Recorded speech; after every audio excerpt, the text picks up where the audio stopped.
Vacation എല്ലാം വരുമല്ലേ, ഇനി നമുക്ക് നമ്മുടെ തലയിലെ മുടിനെ ഒന്ന് നന്നായിട്ട് ശ്രദ്ധിച്ചാലോ. ഏറ്റവും സിമ്പിളായി നമുക്ക് ഡെയിലി ചെമ്പരത്തി താളി തേച്ച് തല കുളിച്ചാൽ തന്നെ നമ്മുടെ മുടിയുടെ ഉള്ളു നന്നായിട്ട് വർദ്ധിക്കും. അതിനാവശ്യമായ സാധനങ്ങൾ ചെമ്പരത്തി. നിങ്ങളുടെ വീട്ടിൽ ചെമ്പരത്തി ഉണ്ടെങ്കിൽ അത് 1 or 2 ആയാലും കുഴപ്പമില്ല. എൻ്റെ വീട്ടിൽ ചെമ്പരത്തി പൂക്കൾ കുറച്ചധികം കിട്ടും. പിന്നെ ചെമ്പരത്തിയുടെ ഇലകൾ അതും ഒരു 5 or 6 അത്ര മതി. അതും നമ്മൾ പറിച്ചെടുക്കുക.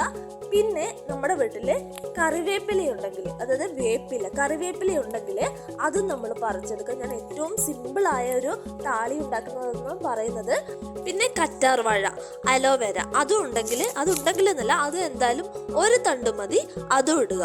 പിന്നെ ഞാൻ ഉപയോഗിക്കാറ് തുളസിയാണ്. തുളസി ഇപ്പം എൻ്റെ വീട്ടിലില്ല, അതുകൊണ്ട് ഞാൻ തുളസി ഇതിൻ്റെ അകത്ത് ഇട്ടിട്ടില്ല. ഈ തുളസിയും കൂടി പറിച്ചിട്ടതിന് ശേഷം നന്നായിട്ട് ഇത് കഴുകിയെടുക്കണം. എന്നിട്ട് ഒരു മിക്സിയിലോ എങ്ങനെയാണ് നിങ്ങൾ ഇത് അരച്ചെടുക്കുന്നത് അതിലേക്ക് നമ്മൾ ഇത് ഇടുക. എന്നിട്ട് വേണമെങ്കിൽ 1 or 2 സ്പൂൺ വെള്ളം നമുക്കിതിലേക്ക് ഒഴിക്കാം. എന്നിട്ട് ഇത് അരച്ചെടുത്തതിന് ശേഷം ഡെയിലി ഇങ്ങനെ ചെയ്ത് തലയിൽ തേച്ചാൽ ഞാൻ ഉറപ്പ് തരുന്നത് എന്തായാലും നിങ്ങൾക്ക് മുടിയുടെ ഉള്ളു വളരും. കുഞ്ഞു പുതിയ മുടി നമുക്ക് വളർന്നു കിട്ടും. നല്ലൊരു ഏറ്റവും സിമ്പിളായൊരു താളിയാണ്. ഞാനിത് ചെയ്യാറുണ്ട്. എൻ്റെ മുടിയുടെ ഉള്ളിൽ നന്നായിട്ട് വർദ്ധിക്കാറുമുണ്ട്. അതുപോലെ നല്ല സോഫ്റ്റ് മുടി കിട്ടാറുണ്ട്. അപ്പം നിങ്ങളിത് ചെയ്ത് നോക്ക്, നല്ല റിസൾട്ട് തന്നെ കിട്ടും.